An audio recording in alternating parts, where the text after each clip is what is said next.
아, 혹시 이 앞에 내용도 좀 읽은 사람 있나요? 많이 건너뛰었잖아. 한번 읽어볼까요? 9장 혹시 기억나요? 9장. 그러니까 빌립이 에디오피아 넷이 세례 베푼 것까지는 다 들었지. 네. 효선이만 지금 끄덕이고 지금 나머지 다 고개 숙이고 있는데 이 개똥이 들어. 어디까지 들었다? 에디오피아 내시를 에디오피아 내시에게 세례 줬던 거. 네, 아, 메시한테, 음, 아, 기억났어요. 음, 막, 그 궁금해하는 예루살렘 갔던 메시한테. 넷이요? 그때 아, 알죠, 어떤 일이 알죠. 있었어? 예루살렘 교회 실제로 예루살렘에 갔는데 어땠지? 효선아? 정말 궁금하고 항상 적극적인 사람인데 하나님 말씀 충분히 네. 물어봤을 것 같은데 아무도 아무도 어떤 상황이었어? 안 알려줬어요. 안 알려주지 알려줬어요. 않았던 그런 상황이었어요. 왜? 그 사람이 이방인이어서. 이방인의 넷이었기 때문에. 아, 그리고 나서 이제 9장으로 가서 누가 이제 본격적으로 이제 등장을 해요? 전면으로 사울? 사울. 네, 훗날 사도 바울로 불리게 될 이 사울이 처음에는 어떤 모습으로 등장합니까? 주를 박해하는 자. 그쵸. 주를 박해하는 자, 교회를 핍박하는 사람이었어요. 근데 이게 회심 장면을 우리가 지난주에 봤는데 수진이 왜 멈췄어? 다 멈췄지, 수진이. 나갔어요. 나가졌다. 야, 얘 정말. 와이파이 상태가 안 좋네. 아이, 빨리 잠깐만. 전수진 왜? 수진이도 목사님처럼 와이파이가 잘 안 터지나 봐요. 목사님도 멈췄나? 아니야, 난 안 그냥 멈췄어. 핫스팟 켰어, 그래서. 나는 핸드폰으로. 목사님, 근데 왜 이렇게 뿌예요? 이거? 몰라, 내 원래 얼굴이 좀 뽀샤시한 거 아닐까? 아니, 뿌옇다니까요. 나 이거 등 켜서 그래, 이거. 아, 응. 그게 더 잘생기신 것 같아요. 뭐 이거? 오, 이게 더 잘생. 와, 진짜 잘생겼다. 네. 와. 줄래?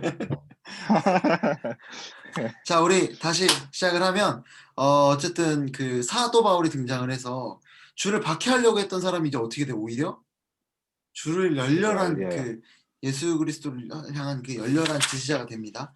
대충 우리가 보진 않았지만 회심하는 사건 이후에 그가 사도 바울이 회심했던 거는 진짜 완전히 세상이 다 바뀐 거야. 자기가 정말 의인이라고 생각했고 정말 자기가 옳은 일을 하고 있었다라고 생각했던 그 사람이 어떻게 된 거야? 나 완전 죄인 중에 괴수다 라고 고백할 수밖에 없는 그런 상황이 된 거예요. 그래서 진짜 회심이라는 거는 내가 살고 있는 세계가 완전 뒤바뀌는 거예요. 내가 세상을 바라보는 세계관이라고 하지, 세상을 바라보는 그 눈도 바뀌게 되고, 그리고 뿐만 아니라 내가 의인이라고 생각했던 사람이 죄인이 되는 게 회심의 사건입니다. 자, 그런데 어쨌든 이 사람이 그 이후에 뭐 열심히 주의 복음을 증거하고, 또 여기에는 등장하지 않지만 아라비아 광야에 3년 동안 사역을 하고, 뭐 이렇게 사도 바울이 막 이야기가 등장을 해. 그런데 오늘 갑자기 이제 사도 바울로부터 해서 계속 그 이방 선교에 대한 어떤 그 헬라파 유대인의 특히 사도 바울을 통해서 그 역사가 이루어질 것 같은데, 갑자기 또 누가 등장을 해요? 베드로. 베드로가 등장해요. 갑자기 예루살렘 교회로 갑자기 이동을 해요. 왜 예루살렘 교회의 이야기가 또 다시 나올까?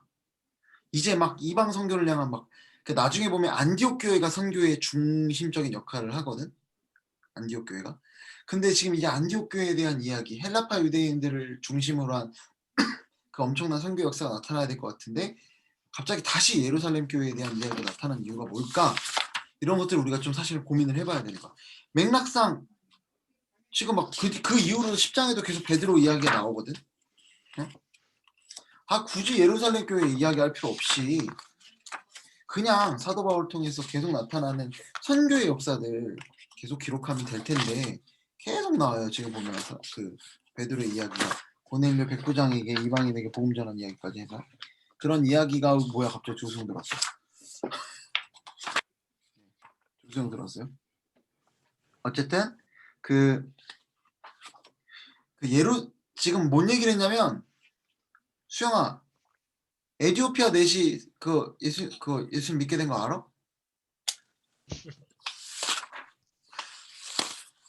모를 리가요, 아이, 부회장님. 계속 한 명씩 사라졌어요. 들어오니까 진짜 너무 힘들다. 다들 시간 맞춰 들어옵시다. 감사합니다. 조수영, 네? 에디오피아 내시 그거 너 들었었니? 잘해. 어? 안 들었대요. 네네. 오케이. 들었대. 어쨌든 그때 예루살렘 교회가 아무도 그 이방인이었던 그 에디오피아 내시에게 복음을 전하려고 하지 않았잖아. 예루살렘에 있는 교회가 헬라파 유대인들이 아니라. 그리고 나서 사울이 등장을 하고 사울이 이제 사도 바울이 되면서 정말 많은 선교의 역사들이 이제 앞으로 쭉쭉쭉 나와야 되는데 갑자기 오늘 말씀해 보면 베드로의 이야기가 나온다는 거야. 예루살렘 교회 대표라 할 수 있는. 왜 갑자기 예루살렘 교회로 갑자기 뭐 후진을 했다고 하면 좀 표현하기는 좀 그렇고 이 이야기로 계속 나가다 갑자기 왜 예루살렘의 이야기를 할까? 좀 우리가 그 점에 대해서 고민해 볼 필요가 있어요. 자, 그리고 이제 우리가 36절부터 보자고 하긴 했는데 잠깐 앞에 보면 31절 한번 볼까요? 31절. 이제 스데반의 죽음 후에 박해가 시작됐지. 그리고 거기서 주도적으로 박해를 가하던 이 사울이 회심하고 도리어 교회를 위해서 애를 쓰면서 그 어떤 일이 벌어지냐면 이제는 온 유대와 갈릴리와 사마리아 교회가 평안히 든든히 서가기 시작했다고 해요. 근데 평안이 진짜 평안했을까? 교회를 향한 박해가 끝났을까요, 여러분? 아니요. 그렇진 않았어요. 하지만 어쨌든 간에 이 교회가 어떤 하나님의 시각에 있어서 교회가 외부적인 어떤 박해는 있었을지언정 교회는 든든히 서가고 있는 때였던 거예요. 박해랑 교회가 든든히 서가는 거랑 관계가 있을까 없을까? 물론 있겠지만 크게 있는 게 아니에요. 사실 지금 어떻게 보면은 교회가 가장 욕먹고 있죠. 교회가 욕을 먹고 있잖아요. 지금 욕먹는 건 아무것도 아니야. 초대교회 때는 어떤 소문이 났었냐면 우리가 성찬식을 하잖아. 이게 예수님이 피와 살이다라고 하잖아. 그래서 어떤 소문이 나냐면 기독교인들은 식인을 한다.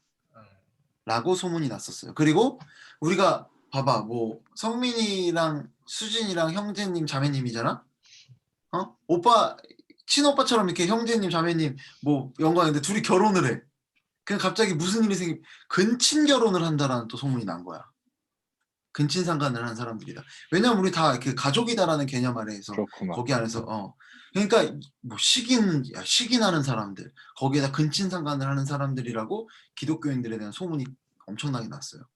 그러니까 안 좋은 이미지가 있으니까 그 박해하고 그들을 죽이는 거에 대해서 사람들이 별로 거기에 동의를 했던 거야. 엄청 선한 사람들인데 어떻게 로마에서 박해한다고 황제가 죽인다고 해서 사람들이 그거에 대해서 같이 따랐겠어. 그런 안 좋은 소문이 있었다는 거예요.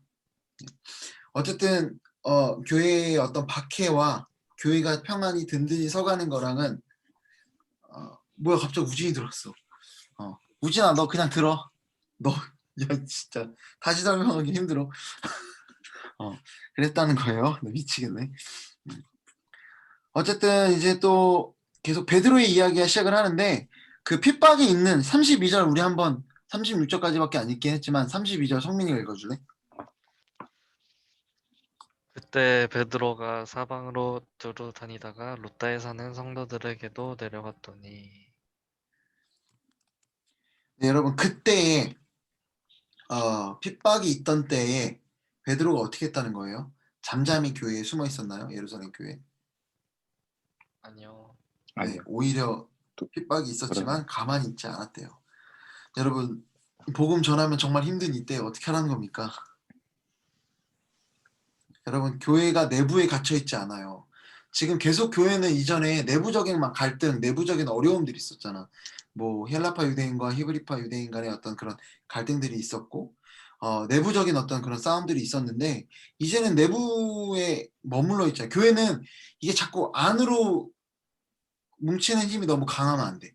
그러니까 안으로 우리의 개인적인 어려움들을 서로 돌아보는 것도 중요하긴 하지만 여기에 계속 매몰돼서 서로 돌아보는 거에만 자꾸 애를 쓰기 시작하면 밖으로 못 나가. 누구도 어렵고 누구도 어렵고. 그러니까 이럴 때 계속 외부적으로 나가서 복음도 전하고 어려운 사람도 돕고 복음 전하는 것뿐만 아니라 교회에 해야 될 역할들을 계속해서 감당을 해야 된다라는 거예요. 어쨌든 이제 베드로가 내부에 갇혀 있었던 게 아니라 바깥으로 움직이는. 그러니까 교회는 내부에 갇혀서는 안 되고 계속 움직여야 되고 계속 선교하는 교회여야 된다라는 거예요. 수진이랑 우진이랑 왜 카메라가 안 나오냐? 자, 어쨌든 그리고 나서 이제 애니아라는 사람을 중풍병에 걸렸던 이 사람을 치료하게 됩니다. 여러분 대충 이거 보일라나? 이거 보여? 안 아니요. 보여요. 자, 보면 이게 예루살렘이야. 미치겠네. 예루살렘에서 여기가 루따, 이게 요빠라는 데야. 여기가 바다야. 지중해. 이쪽이 지중해 바다고 여기 예루살렘은 이제 여기가 이제 동쪽 밑에, 동쪽 밑에, 남동쪽 좀 돼.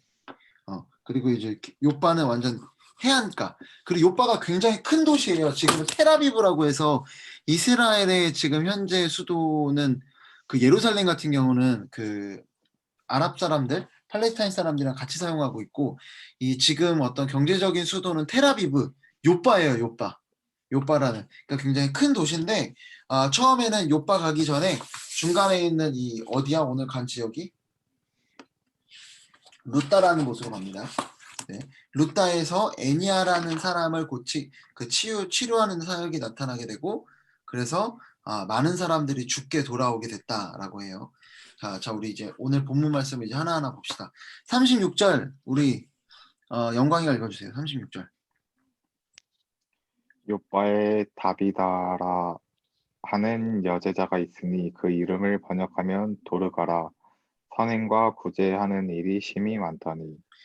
자 여기에서 여러분 이 36절에서 좀 여러분들이 관찰하게 된 거 혹시 있을까? 여제자. 여제자. 네. 여제자라는 게 어떤 의미가 있을까? 응? 유익.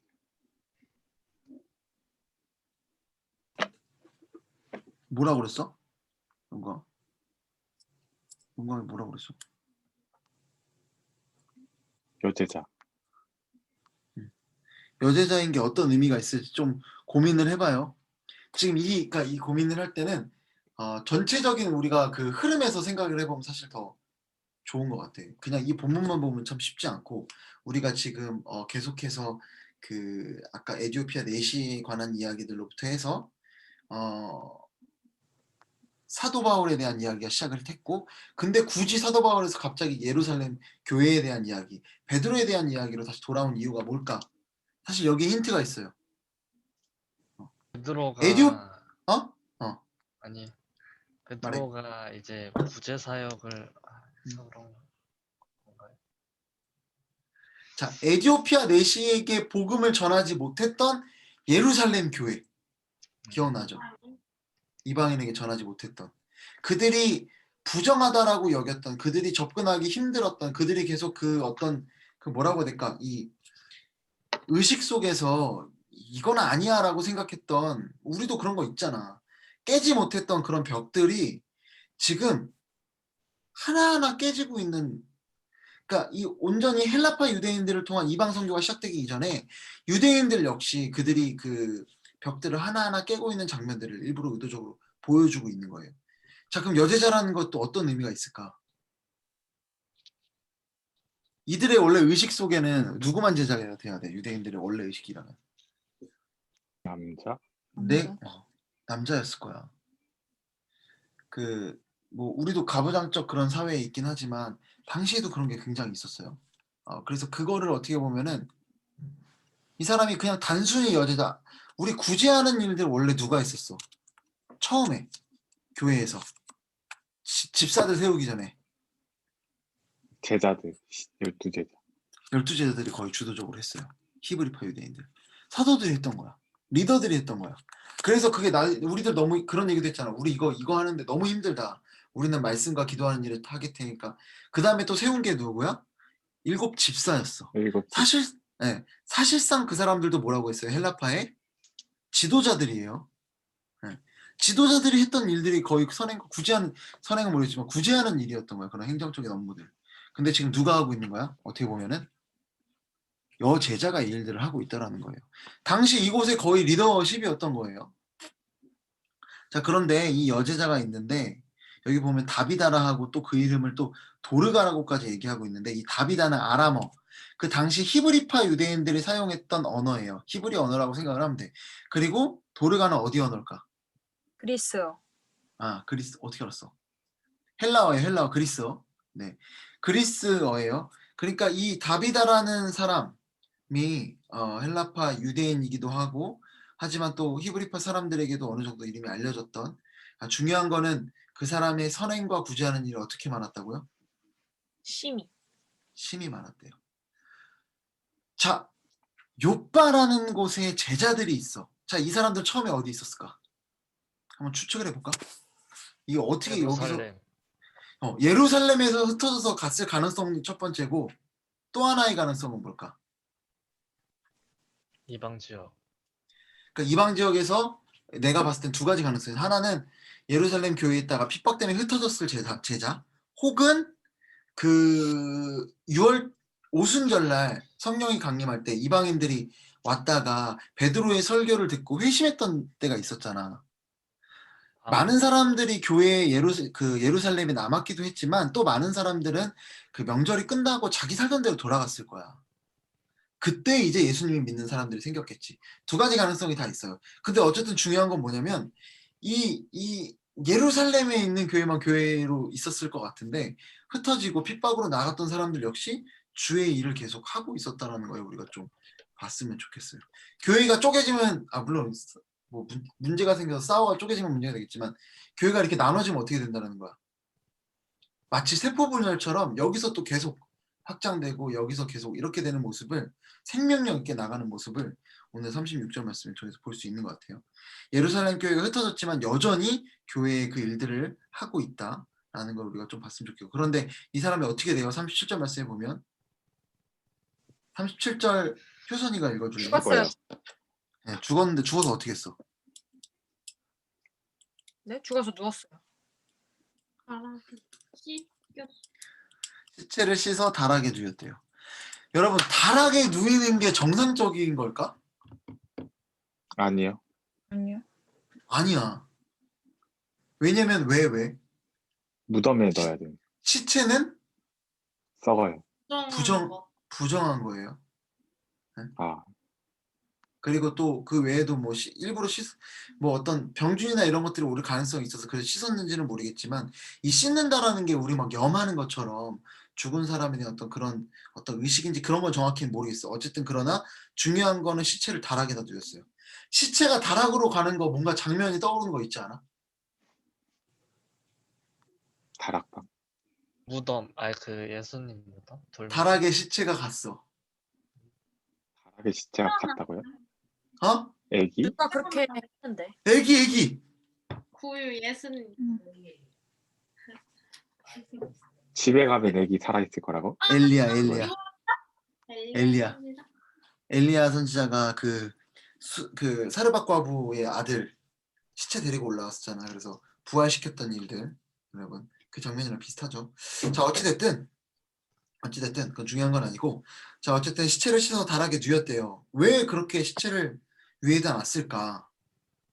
정상적인 장례의 방식은 아니에요.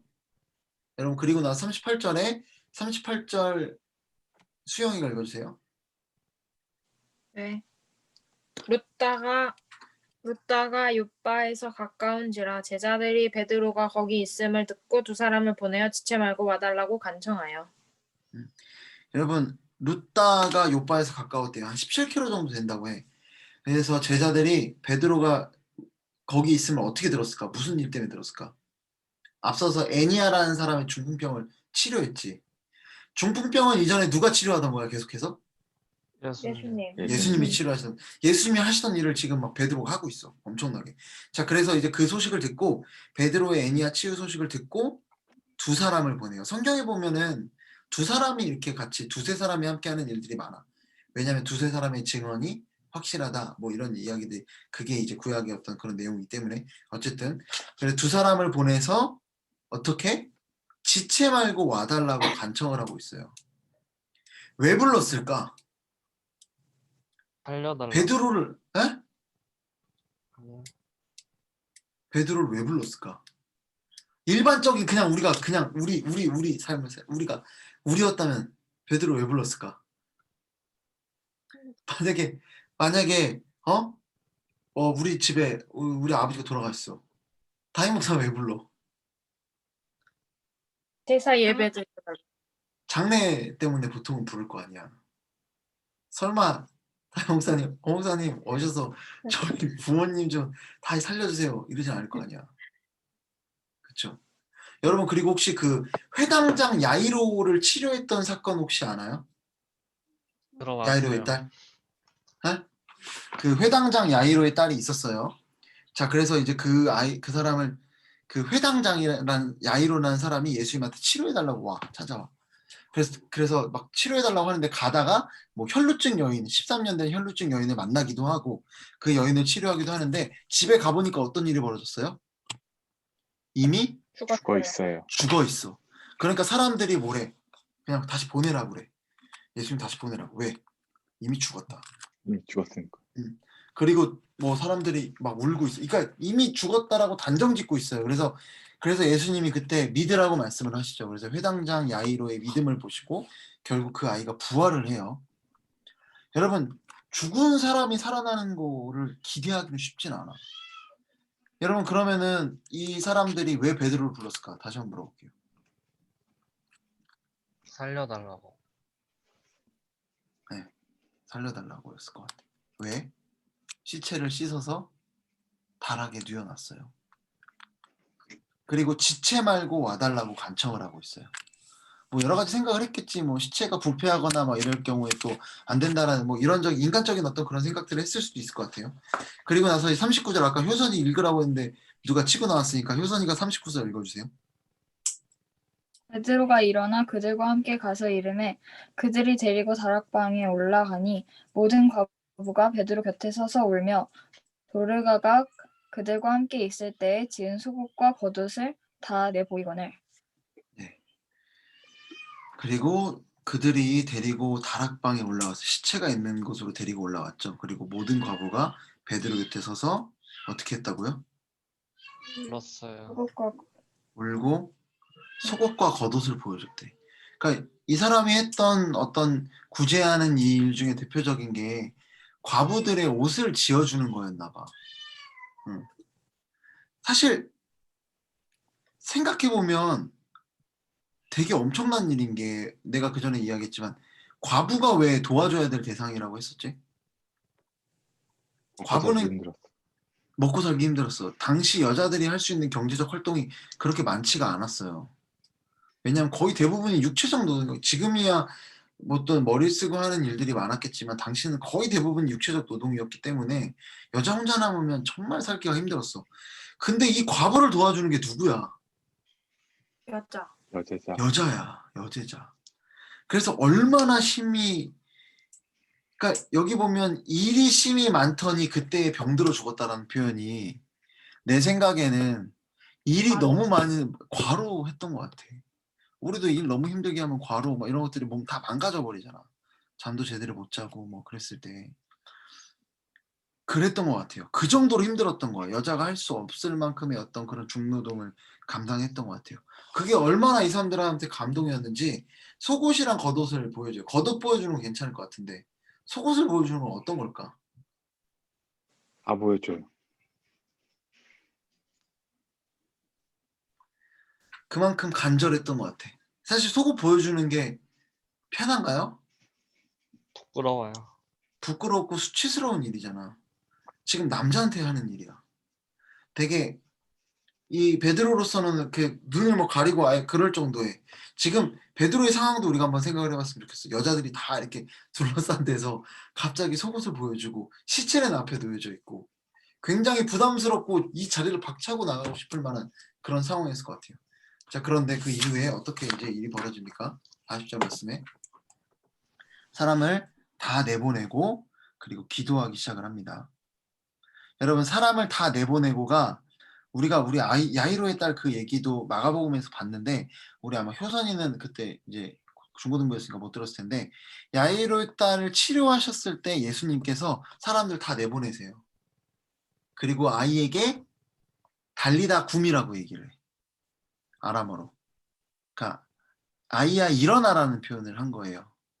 아람어로. 근데 베드로가 어떻게 얘기해요? 시체를 향하여 다비다야 일어나라. 이건 타비타쿰이래. 타비타쿰. 그러니까 예수님이랑 거의 똑같은 말을 한 거야. 그때 아이야 일어나라 했는데 다비다야 일어나라 이렇게 표현을 한 거예요. 진짜 예수님이 했던 일들을 그대로 이제 베드로가 하고 있어. 주님 앞에 기도하면서. 그래서 그 아이가 일어나게 되고 그리고 사람들이 42절 보면 온 요파 사람들이 알고 많은 사람들이 주를 믿게 되더라라고 그렇게 이야기를 하고 있습니다. 여러분 이 말씀이 지금 왜 아까 이야기했지만 예루살렘 교회 그 예루살렘 그 히브리파 유대인들에 대한 이야기를 왜 다시 하고 있을까? 아까 계속 이야기하지만 여제자 그리고 시체 그리고 그가 가까이 하기 힘들었던 그들에게 어떤 벽을 깨고 점점 이렇게 나아가고 있는 모습들을 점차적으로 보여주는 거예요. 그리고 나서 그 뒤에 이제 10장에 가면 이방인에게까지 복음을 증거합니다. 베드로가 단계 밟는 거야. 우리가 그 하나님의 그 말씀 하나님의 은혜를 받고 예수님을 믿기 시작하면서 우리가 정말 하나님의 말씀을 정말 끝까지 따르기까지는 단계가 있는 것 같아. 십자가를 지기까지는. 점차 우리가 아까 얘기했지만 지도 보여줬잖아 내가 굳이. 이게 점점 외곽으로 나가는 거야. 예루살렘에서 루따로 요빠로 그리고 나중에는 이방까지 가게 되는 그 역사를 이제 볼 수 있다라는 거예요. 베드로가 엄청나게 사실 히브리파 유대인들이 벽이 있었어. 그래서 그 예루살렘에 왔던 이방인이었던 내시 그 에디오피아 내시에게 복음을 전할 수 없었을 만큼 이 사람은 어떤 사람이야? 와서 나에게 복음을 전해주세요. 이분이 누구십니까? 라고 물어볼 만한 사람인데도 전하지 않았더라는 거지. 근데 조금씩 깨지고 있어. 자, 그리고 나서 이제 43절에 비로소 어떤 일이 벌어지는지 43절 말씀을 우진이가 읽어줄래요? 우진이 목소리 기대돼요. 네. 베드로가 요빠에 여러 날 있어 시몬이라 하는 무두장이의 집에서 머무니라. 자, 이게 무두장이가 뭔지 아는 사람? 우두머리. 제품을 만드는 사람. 가죽 이거 제품. 와우 했던 사람들은 좀 알 텐데. 와우 했던 사람 없어? 지금 수영이가 와우 말하긴 없어요. 했어. 월드 오브 월드 워크래프트. 오브 웨크래프트. 거기 보면 직업 중에 하나 무두장이가 있어. 무슨 잡으면은 그 가죽 갖다가 뭐 만드는 거야. 그러니까 가죽 제품을 만드는 사람이에요. 자, 중에 가죽 공예든 어쨌든 가죽 공예는 어떻게 해야 돼? 뭐 고기를 죽이고 뭐 이렇게 시체도 이렇게 뭐 이렇게 띄어내는 일들을 하겠지. 자, 이 무두장이가 어떤 직업이었을까? 효선아, 이 무두장이가 어떤 직업이었을까? 지금 뭐 대충. 그렇게 높은 직업은 아니었던 것 같아요. 그치. 무두장이가 어떤 직업인 것 같아요, 수진아? 정 같은. 백정 같은. 우리나라 백정 어때요? 엄청 비천한 사람들이었잖아. 제일 바닥에 있는 사람이었어요. 여러분, 한 예로 들면은 당시는 되게 가부장적인 사회여서 여자가 함부로 남편을 상대로 이혼을 할 수 없어요. 근데 여자가 남편을 상대로 이혼을 할 수 있는 경우가 있었대. 그게 뭐냐면 남편이 무두장애인 걸 속이고 결혼했을 때. 여러분, 무두장애는 뭐예요? 동물의 사체를 만지는 일을 합니다. 아까도 얘기했지만 시체는 부정한 거죠. 동물의 죽은 거를 만지는 부정한 일을 하는 사람이에요. 그 사람이 부정한 거를 만지고 그리고 나서 집에 와서 요리를 하면 그 요리는 부정한 음식이 되고 그 사람이 앉았던 자리도 부정한 자리가 되고 아예 그 사람이랑 아예 같이 사는 거는 막 진짜 부정한, 정말 어떻게 보면 손가락질. 사람들은 정작 가죽으로 된 거는 되게 가죽 제품 엄청 좋아했으면서 우리나라도 백정들이 잡는 그 소고기는 엄청나게 맛있게 먹고 좋아했을 거 아니야.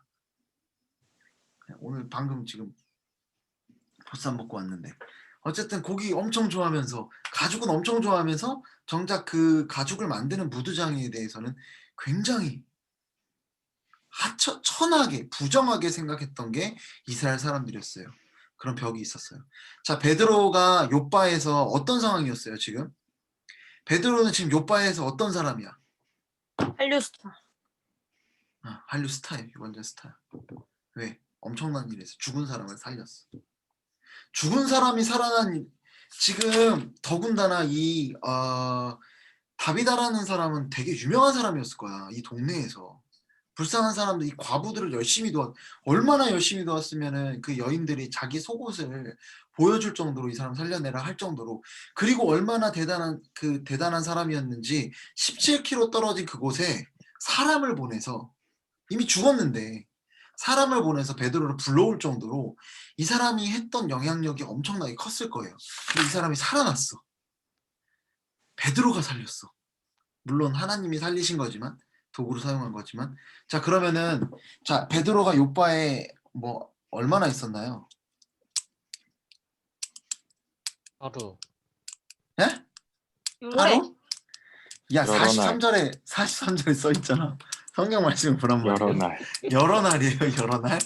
여러 날 있었어요. 자, 여러 날 있었는데, 여러 날 있을 때 여러분 그 팔레스타인, 그러니까 이 유대 사회나 그리고 그 아랍에 있는 그런 중동 사회의 특징 중에 하나가 뭐냐면 손님을 초청하는 문화가 굉장해요. 아브라함도 보면은, 우리 성경 구약에서도 보면은 그 나그네에 대해서 엄청나게 환대해. 뭐 우리가 아까 얘기했지만 과부와 나그네와 고아에 대해서 이렇게 잘 대해주라고 하잖아. 근데 고대 근동 그 어떤, 지금도 그래요. 그 지금도 중동 사회에 가면, 중동에 선교하러 가잖아. 그러면은 그 선교 숙소 잡을 필요가 없어. 거기 동네 사람들이 우리 다 초대해. 우리 집에서 자라. 하루 거기서 자면은 또 딴 집에서 가고, 우리 집에서 자면 안 되냐고 막. 거의 막 손이 거의 이 집 갔다 저 집 갔다 가면 밥 주고, 뭐 여기서 자고 가라고. 아직도 게스트하우스가 남아 있어요. 그 동네는 다 우리나라 옛날에 사랑방이 있었던 것처럼 그렇게 손님을 접대하는 문화가 굉장한 그런 지역이야. 그런 어떤 민족성이라기보다는 그런 문화와 전통이 있는 곳이에요. 자, 그런데 그런 곳에서 슈퍼스타가 정말 엄청나게 선한 사람을, 그 사람 죽은 사람을 어떤 살린 사람 베드로가 등장을 했어. 자, 그러면은 당시 여러 날 거기에 머물렀는데 사람들이 어떻게 했을까? 수많은 사람들이 자기 집으로 초대하려고 우리 집에 했을 거야. 와서, 네. 뭐 돈이 엄청나게 많은 그리스도인도 있었을 것이고, 잘 나가는 사람도 있었을 것이고, 존경받는 사람도 있었을 것이고, 더군다나 여기 보면 오늘 죽었다 살아난 도로가도 있었을 것이고, 많은 사람들이 있었을 거예요. 과부들도 나섰을 것 같아. 우리 집에 좀 와달라고. 근데 지금 이 베드로가 머문 곳은 어디예요? 베드로가 선택한 곳은 무두장의 무두장이. 집이었어요.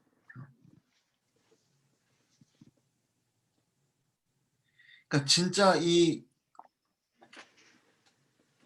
그리고 성경에서 보면은 뭐 선교를 한다든지, 뭐 바울이 선교를 한다든지, 뭐 여러 가지 베드로가 어떤 뭐 빌립이 어떤 그런 사역들을 할 때 그들이 거한 집에 대한 기록은 사실 그렇게 나와 있지 않아. 의도적으로 기록을 한 거야. 무두장이의 집에 있었던 이유가 있다라는 거. 그러니까 결론이 무두장이의 집에 머무른 거야. 베드로의 변화 과정, 곧 예루살렘 교회의 변화 과정들을 보여주고 있는 거죠.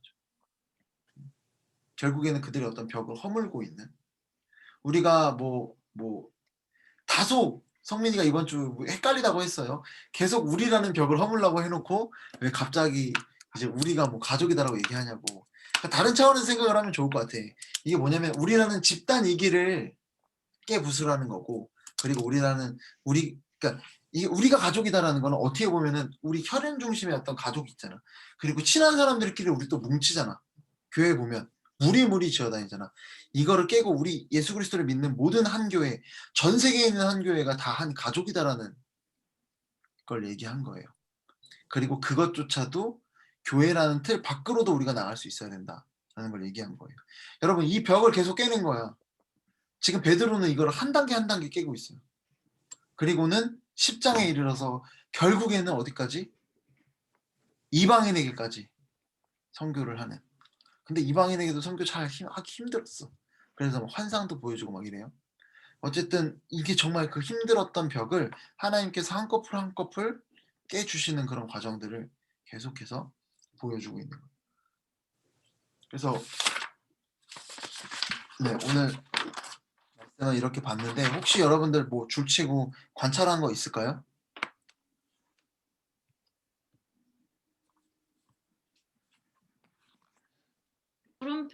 치우는 거 다 알려주셔가지고 치운 없어요. 물음표 못 쳐주셨는데요. 못 쳤는데요. 그것도 궁금한데. 증거. 아니, 했었어요. 막 시체 부정한 건데 왜 베드로가 등장해? 그런 거 해놓으면 다 얘기해 주셨어요. 속옷이 왜 나와? 속옷을 왜 보여줬을까? 한번 그런 것도 정말 간절했던 거겠지. 증거가 아니냐라고. 우리가 이만큼까지 간절하다는 걸 표현했던 것 같아. 우리 이 정도로 보여줄 정도로 여자가 수치스러운 건데도 그럼에도 불구하고 이렇게까지 우리가 해줬던 사람이다. 그 사람이 또 꼭 봐주세요. 그리고 네, 표현. 그거 있었어요. 뭐? 기도하고 돌이켜 시체를 향하다 그랬잖아요. 그러면 시체를 등져서 기도를 한 거. 등져서 기도한 건가? 나도 그 왜 부분을 지금 등져서 봤어. 기도했지? 왜 그랬을까? 같이 생각해 봅시다.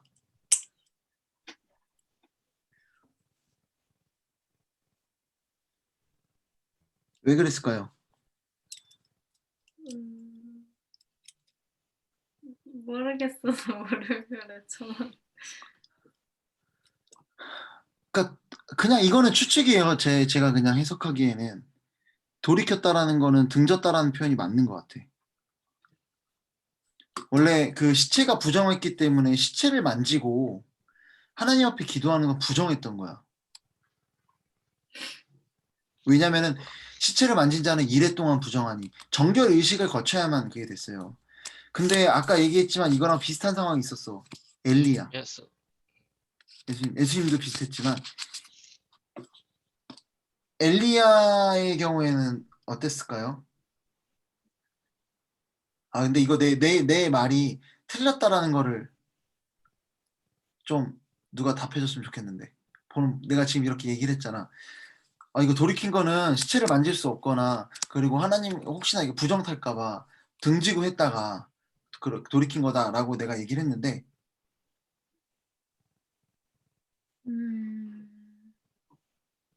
그리고 멈추신 거예요? 아니 지금 나도 지금 계속 보고 있어. 깜짝이야. 나도 보고 온 게 아닌데 멈추신 건지 알았는데. 아, 근데 내 생각에는 여러 가지로 생각해 볼 수 있을 것 같아. 지금 내가 볼 때는 딱 뭐라고 말할 수는 없지만 그 가능성도 충분히 있는 거야. 내가 지금 왜 그랬냐면 41절에 베드로가 손을 내밀어 일으켰다라는 표현이 있어서 근데 보니까 그 전에 일어나 앉았네. 40절에. 근데 베드로를 그러면 시체 만지는 게 부정해서 그런 거였으면 씻긴 사람들은 다 죄를 진 거네. 근데 어쨌든 간에 장례가 터지면 장례를 치르는 사람들은 있었지. 그 사람들은 그러면 그게 죄가 아니에요. 그러니까 그 장례가 있을 경우에 레위인들 같은 경우는 자기 가족의 장례까지는 같이 치를 수 있었어. 만지거나. 근데 제사장들 같은 경우는 아예 자기 가족의 어떤 죽음에도 그걸 같이 못했어. 대제사장 같은 경우는. 근데 이게 일반적으로 당시 장례는 어쨌든 치러야 되기 때문에 그리고 나서 정결 의식을 보통은 치렀지. 장례를 한 사람도. 그런데 중요한 거는 우리 엘리야 때도 보지만 이 사람을 그러니까 시체를 식어서 다락에 올리는 게 왜 정상적이지 않은 행동이냐면 자기가 거주하는 집이잖아. 다락이긴 하지만 거기에 시체를 뒀다는 거는 거기에 두면 안 돼. 빼내야지. 부정하기 때문에. 그러니까 근데 내가 부정한 게 중요한 게 아니야. 왜? 내가 어떻게 되는 게 지금 중요하지 않아. 여기 있는 사람들은. 왜 이 사람 어떻게 한번 살려보고 싶은 거야. 너무나 그 자기를 위해 애쓰고 사랑했던 사람이기 때문에. 엘리야도 보면은 결국에 내가 했던 설교를 기억할지 모르겠지만 그 아이 위에 시체를 막 받아 안고 시체 위에 막 엎드려져. 살리려고 막 발버둥 쳐 막 비비고 하나님 막 살려주세요. 그래. 왜 그랬을까? 사랑하는 아이였어. 그 집에 같이 거하면서. 사랑이기 때문에 내가 부정해서 죽는 거 그런 게 중요한 게 아니야. 일단 얘부터 살리고 보려고 하는 거지. 그때도 얘기했지만 예를 들면 여러분 부모님이 물에 빠졌어. 수영을 내가 못해. 근데 나 수영 못하는데 여기 수심이 깊을까? 내가 수영하다가 부모님 구하다가 이런 계산 안 해. 물론 부모님을 향해서 모르겠지만 자식이 떨어지면 내가 봤을 때 그냥 뛰어들 거야. 불구덩이에 자식이 있어도 그래 들어갈 거야. 내가 옛날 한 영상을 봤는데 옛날에 유초등부 애들한테 보여줬던 영상인데 안에 막 불이 난데 온 가족이 데려왔는데 아빠가 그러는 거야. 지금 위에 한 사람이 있다. 내 아들 한 명이 남았다. 들어가면 안 된다고 막 그러는데 자기 가야 된대. 왜냐면 그 소방관 아저씨들 길 모르지 않냐고 내가 같이 가겠다고 해서 산소 마스크 하나 쓰고 다른 사람들은 소방관들 그 훈련 받은 사람들이 방호복이나 이런 거 그 뭐야 아무튼 이런 거 입었을 거 아니야. 소방관의 옷들 장구들을. 근데 이거만 쓰고 그냥 올라가서 같이 얘를 구해왔어. 자기가 위험할 거라는 걸 몰랐을까? 아니 그건 생각도 못했을걸? 근데 내가 죽는 게 중요한 게 아니야. 왜? 그 사람 사랑하니까. 그 사람 구해야 되니까. 시체를 씻어 다락에 누웠다라는 거는 어떻게 보면은 여러분 이 율법이 있긴 하지만 이 율법 위에 자비와 사랑이 더 우선이에요. 율법의 어떤 정신도 결국엔 뭐야? 하나님 사랑, 이웃 사랑이잖아. 그거를 실천하기 위한 방편들일 뿐이고.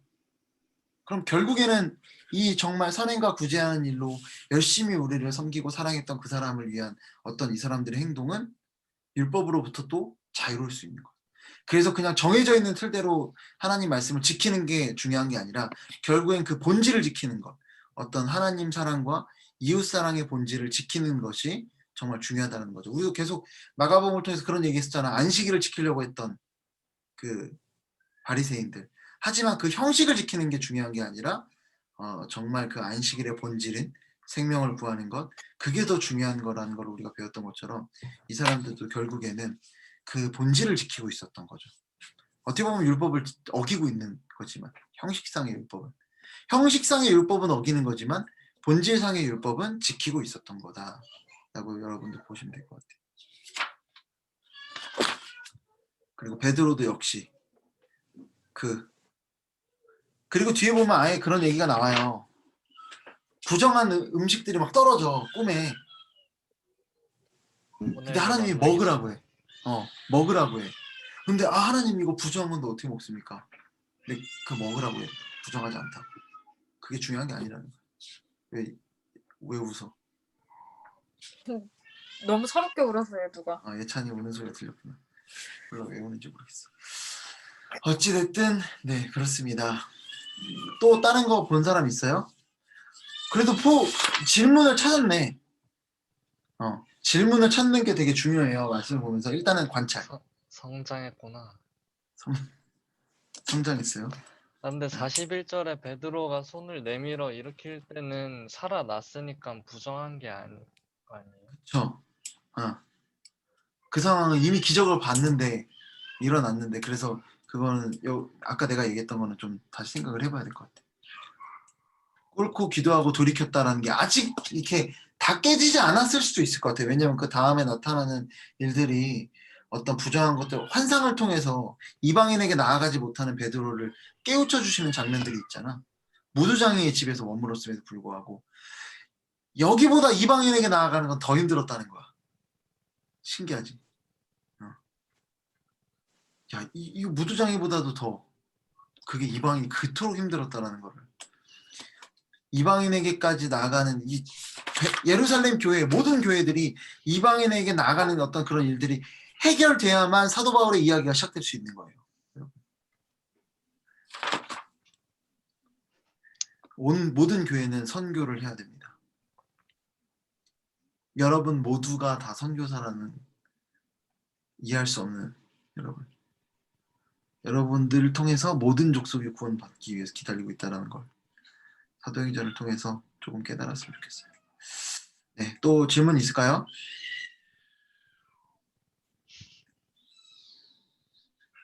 제가 왜 저러지? 네. 자, 그러면 우리 마무리하도록 할게요. 뭐라고? 아니요.